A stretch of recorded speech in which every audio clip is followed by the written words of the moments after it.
नमस्कार मित्रांनो, मी अमोल कराळे. दिग्विजय इन्व्हेस्टमेंट मध्ये आपलं खूप खूप स्वागत आहे. आज या व्हिडिओमध्ये मित्रांनो आपण पाहणार आहोत SWP म्हणजे काय. तर मित्रांनो, SWP म्हणजे काय तर सिस्टमॅटिक विड्रॉल प्लॅन. म्हणजे मागे आपण जसं पाहिलं की SIP म्हणजे काय. SIP म्हणजे काय तर सिस्टमॅटिक इन्व्हेस्टमेंट प्लॅन. नेमकं त्याच्या उलट आहे, नेमकं त्याच्या विरुद्ध आहे सिस्टमॅटिक विड्रॉल प्लॅन.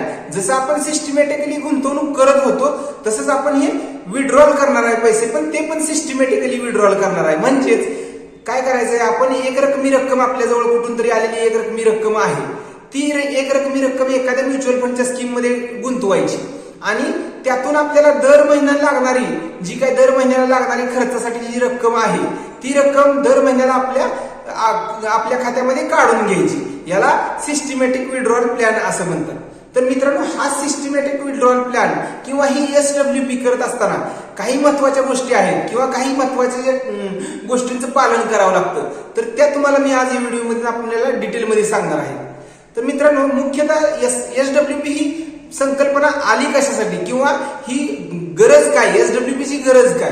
तर कसं आहे मित्रांनो, तुम्ही तरुण आहात किंवा नुकताच नोकरीला लागलेला आहात, तुम्ही कमवते आहात, तर अशा केसमध्ये काय आहे, तुम्ही SIP करून तुमची जी काही दर महिन्याला राहणारी सेव्हिंग आहे ती म्युच्युअल फंडामध्ये गुंतवू शकता. तर त्याला आपण SIP म्हणतो.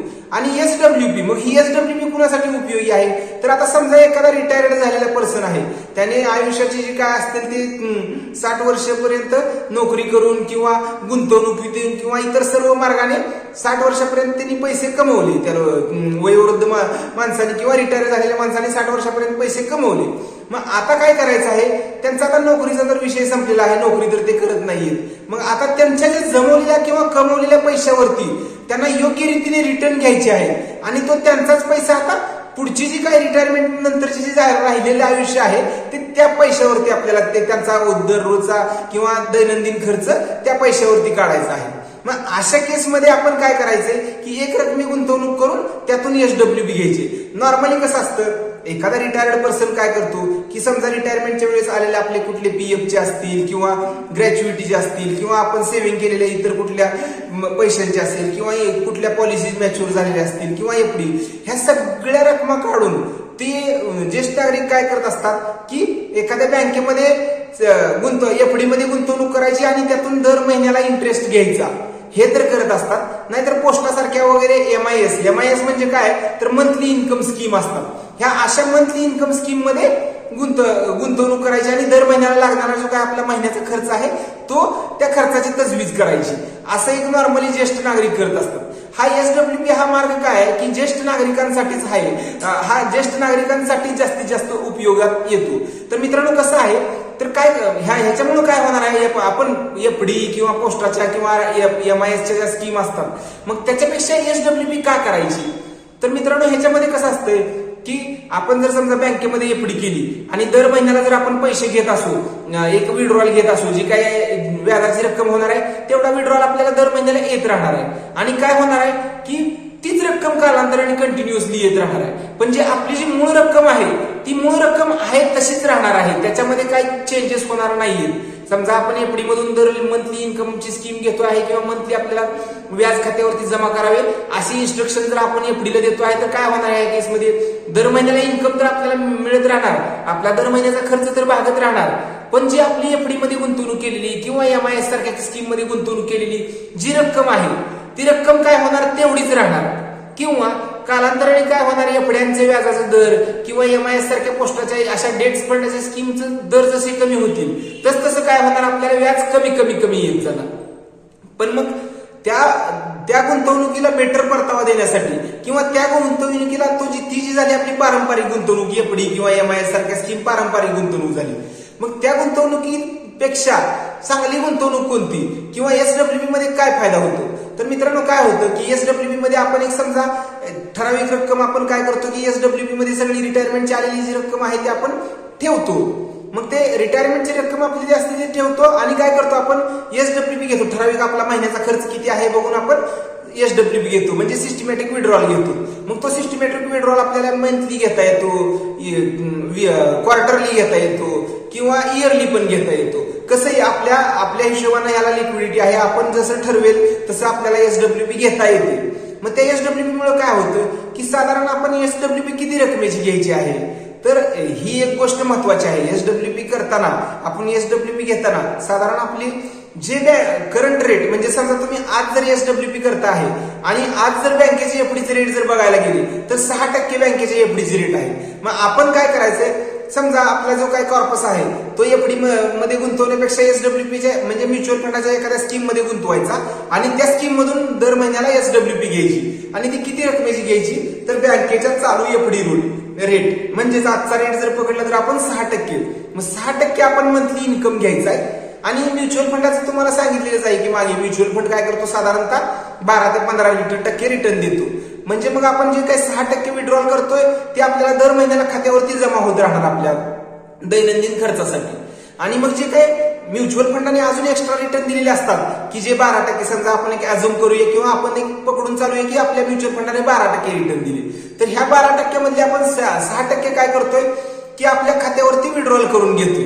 आणि जे उरलेले जे 6% असं वाढणारी रक्कम आहे ती वाढलेली 6% मिळून आपली जी राहिलेली रक्कम आहे ती वाढण्यास पण मदत होते. तर मित्रांनो, हा एसडब्ल्यूपी आणि एफडी मध्ये गुंतवणूक करून एमआयएसच्या मंथली इन्कमच्या ज्या स्कीम घेण्याचा ह्याच्यामधला एक मुख्य फरक आहे की एसडब्ल्यूपी का करायची. तर आता काळजी कुठली घ्यायची आपण एसडब्ल्यूपी करताना, तर योग्य रकमेची घ्यायची. समजा आपण जे ठेवतोय ते आता मी सांगितल्याप्रमाणे जर बँकेच्या जे करंट रेट एफडीचे चालू आहेत त्या रेट प्रमाणे जर घेतले, परतावा जर घेतला आपण एसडब्ल्यूपीचा, तर आपली रक्कम वाढण्यास चांगल्या प्रकारे मदत होते. आणि दुसरं एक आहे एसडब्ल्यूपीचं कसं असतं की आज एसडब्ल्यूपी केली आहे आणि आपण लगेचच एसडब्ल्यूपी विड्रॉल प्लॅन पण लावलेला आहे, त्याला एकदम गुंतवणूक आज केली आणि लगेचच आपण त्याच महिन्यापासून विड्रॉल पण चालू केलाय. तर एक येणाऱ्या कालावधीत मार्केटचं कसं असतं, मार्केट कधी पॉझिटिव्ह रिटर्न देतं, कधी निगेटिव्ह रिटर्न देतं, कधी प्लस मध्ये असतात, कधी मायनस मध्ये रिटर्न असतात.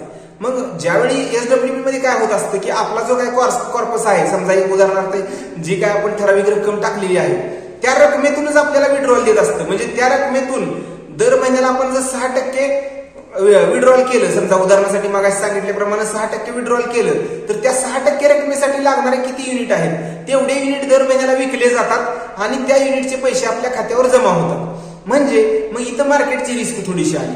मार्केट प्रमाणे हे एसडब्ल्यूपीची रक्कम काय होती, थोड्या कालावधीसाठी नजीकच्या म्हणजे समजा वर्षभरासाठी 2 वर्षासाठी साधारण आपली एसडब्ल्यूपी निगेटिव्ह मध्ये सुद्धा दिसू शकते. म्हणजे आपण जी काय जमा केलेली जी काय कॉर्पस आहे एकदम जमा केलेला एखाद्या फंडामध्ये जी गुंतवणूक केलेली आहे आणि लगेच मार्केट वाढायला सुरू झालं तर आपली जी रक्कम आहे ती कमी दिसणार नाही, आपण गुंतवणूक केलेल्या रकमेपेक्षा कमी दिसणार नाही. पण समजा आपण गुंतवणूक केली आणि मार्केट जर कमी व्हायला लागलं आणि एसडब्ल्यूपी पण आपली चालू असेल तर अशा केसमध्ये काय होणार, तात्पुरत्या स्वरूपात आपले पैसे गुंतवलेल्या पैशापेक्षा थोडंसं कमी दिसायला लागणार.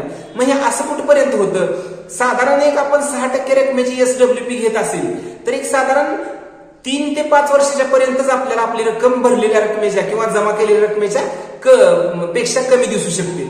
पण एकदा का 5 वर्षाच्या नंतरचा कालावधी गेला की आपली रक्कम आपल्याला एसडब्ल्यूपी पण मिळत असते, दर महिन्याला आपण विड्रॉल करतो ते तर झालंच, पण आपली रक्कम पण वाढलेली दिसते. 5 वर्षाच्या नंतरच्या कालावधीपासून आपली रक्कम पण चांगल्या प्रकारे वाढण्यास मदत होते. तर असं हे एक एसडब्ल्यूपी करताना जे घ्यायची काळजी आहे की एक पहिली कुठली तर एक आपण विड्रॉल योग्य रकमेचा काढायचा, विड्रॉल योग्य रकमेचा घ्यायचा, तो असावा साधारण एफडीच्या रेटच्या आसपास. म्हणजे साधारणतः एक 6%चा आता जे करंट रेट चालू आहे त्याच्यानुसार 6% असला पाहिजे. आणि जी राहिलेली रक्कम आहे ती वाढत जाणार आहे आपली, की जी काय मार्केटचं जे रिटर्न होणार आहे, आपण मार्केटचं एक रिटर्न अर्जून करतोय 12%, तर त्या 12% काय होणार आहे की वाढत जाणार आहे रक्कम. मग एक उदाहरणार्थ एखाद्या ज्येष्ठ नागरिकाचा खर्च घेऊ की त्यांच्याकडे समजा 1 कोटी रुपये जर समजा त्यांच्याकडे रिटायरमेंटचा कॉर्पस आला वेगवेगळ्या माध्यमातून, त्यांचे पीएफचे असतील, ग्रॅच्युइटीचे असतील किंवा इतरही काही त्यांच्या मॅच्युरिटीज असतील, अशा सगळ्या मॅच्युरिटी 60व्या वर्षी त्यांच्याकडे आल्या. किती आल्या तर 1 कोटी रुपयाची मॅच्युरिटी आली साधारण. समजा हा जो कॅल्क्युलेशन सांगणार आहे तुम्हाला ते ढोबळमानाने सांगत आहे. डिटेल कॅल्क्युलेशन अगदी तुम्हाला स्क्रीनवरती दिसणारं कॅल्क्युलेशन एखाद्या व्हिडिओमध्ये करून मी सांगण्याचा प्रयत्न करेल, पण एक ढोबळमानाने काय कॅल्क्युलेशन होऊ शकतं ते एक तुम्हाला मी सांगत आहे. तर 1 कोटी रुपये त्यांनी एकदम लमसमरित्या इन्व्हेस्टमेंट केली आणि एसडब्ल्यूपीची रक्कम इन्व्हेस्टमेंट करताना एक तुम्हाला एक साधा सोपा एक प्रश्न सांगेन की एक गुंतवणुकीचा पर्याय सांगेल की कारण ज्येष्ठ नागरिक साधारण ही जी स्कीम असते ती ज्येष्ठ नागरिकांसाठी किंवा जोखीम कमी घेण्यासाठी ही असते एसडब्ल्यूपी. कारण आपण एकदम रक्कम गुंतवत असतो, त्यामुळे आपल्याला जोखीम कमी व्हावी म्हणून पण बघितलं पाहिजे. मग ही एसडब्ल्यूपीची रक्कम असते ती बॅलन्स फंडामध्ये गुंतवायची. म्हणजे बॅलन्स फंड काय असतात किंवा हायब्रिड फंड काय असतात ते तुम्हाला मागे व्हिडिओमध्ये सांगितलेलंच आहे. तर जर अजून व्हिडिओ तो बघितले नसतील तर ते व्हिडिओ बघून घ्या. बॅलन्स फंड किंवा हायब्रिड फंडाचे काय म्हणजे काय असतं तो व्हिडिओ बघून घ्या. मग तशा टाईपच्या आपण हायब्रिड फंडामध्ये किंवा बॅलन्स फंडामध्ये आपली एसडब्ल्यूपीची रक्कम गुंतवायची आणि त्याच्यातून विड्रॉल घ्यायची. मग असे इक्विटी हायब्रिड फंडाने आतापर्यंत साधारणतः 12% जास्त परतावा दिलेला आहे आपल्याला. मागच्या काही कालावधीमध्ये जर बघितले हिस्टॉरिकल रिटर्न तर ह्या इक्विटी हायब्रिड फंडाने काय केलेलं आहे, साधारण 12%च्या पुढेच परतावा दिलेला आहे. मग आपण अजून काय केले तर 12% परतावा आपल्या इन्व्हेस्टमेंट दिला असं आपण एक मानलेलं आहे. तर मग त्या केसमध्ये 1 कोटी रुपयाची त्यांनी लमसम इन्व्हेस्टमेंट केली त्या व्यक्तीने, तर त्यांनी काय करायचं आहे 6% विड्रॉल घ्यायचा आहे. 6% विड्रॉल म्हणजे किती होतं, साधारण 6 लाखाचा विड्रॉल. 6 लाख इयरली म्हणजे मंथली 50,000 रुपये त्यांनी विड्रॉल घ्यायचा आहे. म्हणजे त्यांचा एक मंथली खर्च एक 50,000 समजून चालू, किंवा म्हणजे त्यांना एक 50,000 रुपये ते दर महिन्याला काढून पण घेऊ शकतात. आणि जे उरलेले जे 6% आहेत त्या 6%नं साधारण आपण जे काही थंब रूल नुसार रूल ऑफ 72 नुसार बघायला गेलं तर एक साधारण 10 ते 12 वर्षामध्ये त्यांची रक्कम डबल होऊ शकते. म्हणजेच 1 कोटीचे 2 कोटी रुपये होऊ शकतात 10 ते 12 वर्षामध्ये. कोणत्या रकमेने की जे राहिलेला कॉर्पस आहे तो त्यांचा वाढतो. एक हे काय आकडे निश्चित असे नसते. म्युच्युअल फंडातली जी इन्व्हेस्टमेंट असते किंवा रिटर्न असते ते गॅरंटेड नसते, पण आपण एक अप्रॉक्स त्याच्या आसपास कुठेतरी रिटर्न मिळतील अशी अपेक्षा करून ठेवली तर त्या 1 कोटीची आपण दर महिन्याला 50,000 विड्रॉल पण घेऊ शकतो. प्लस आपले पैसे साधारण 10 ते 12 वर्षामध्ये 1 कोटीची 2 कोटी पण रक्कम होऊ शकते. मग काय होतं की 10 ते 12 वर्षानंतर आपला खर्च पण वाढलेला असतो. साधारण खर्च वाढलेला असतो. मग त्यावेळी आपण काय करू शकतो, 10 वर्षानं या एसडब्ल्यूपी रिवाइज पण करू शकतो. समजा आज मी एक 50,000 रकमेची मंथली 50,000 रकमेची एसडब्ल्यूपी केली, तर मग 10 ते 12 वर्षानंतर समजा माझ्याकडे कॉर्पस समजा 2 कोटी रुपये झाला त्या 1 कोटीचा, तर मी ती एसडब्ल्यूपी वाढवून 1 लाख रुपयाची सुद्धा करू शकतो. म्हणजेच काय मित्रांनो, तर आपले खर्च वाढलेले असतात की त्या कालावधी आता 10 वर्षानंतर आजची जी महागाई आहे ती 10 वर्षानंतर नसणार आहे. महागाई वाढलेली असणार, साहजिकच तुमचे मंथली खर्चेस पण वाढलेले असतात. खर्च पण किंवा गरजा पण वाढलेल्या असतात किंवा खर्च वाढलेले असतात. त्यामुळं काय होतं की खर्च वाढल्यामुळे आपल्याला एसडब्ल्यूपी किंवा रक्कम लागणारी रक्कम पण जास्तच लागते. म्हणून आपण एसडब्ल्यूपी वाढवू पण शकतो. हा एक महत्वाचा बेनिफिट आहे. हेच जर तुम्ही उदाहरण एफडी किंवा एमआयएसच्या स्कीम मध्ये गेला तर काय होणार आहे, आपली जी एसडब्ल्यूपी म्हणजे मंथली इन्कम तर मिळत राहणार आहे, जे काय 6%च्या दरानं असेल ते मिळत राहणार आहे. पण जी काही वाढणारा कॉर्पस होता 1 कोटीचा जे 2 कोटी रक्कम होणार होती आपली, तर ती होणार नाही. शेवटी आपल्याला 10 वर्ष जाऊ द्या किंवा 20 वर्ष जाऊ द्या, जे काय आहे ते आपली जी मूळ रक्कम जी आपण गुंतवलेली आहे तीच रक्कम आपल्याला परत मिळणार आहे.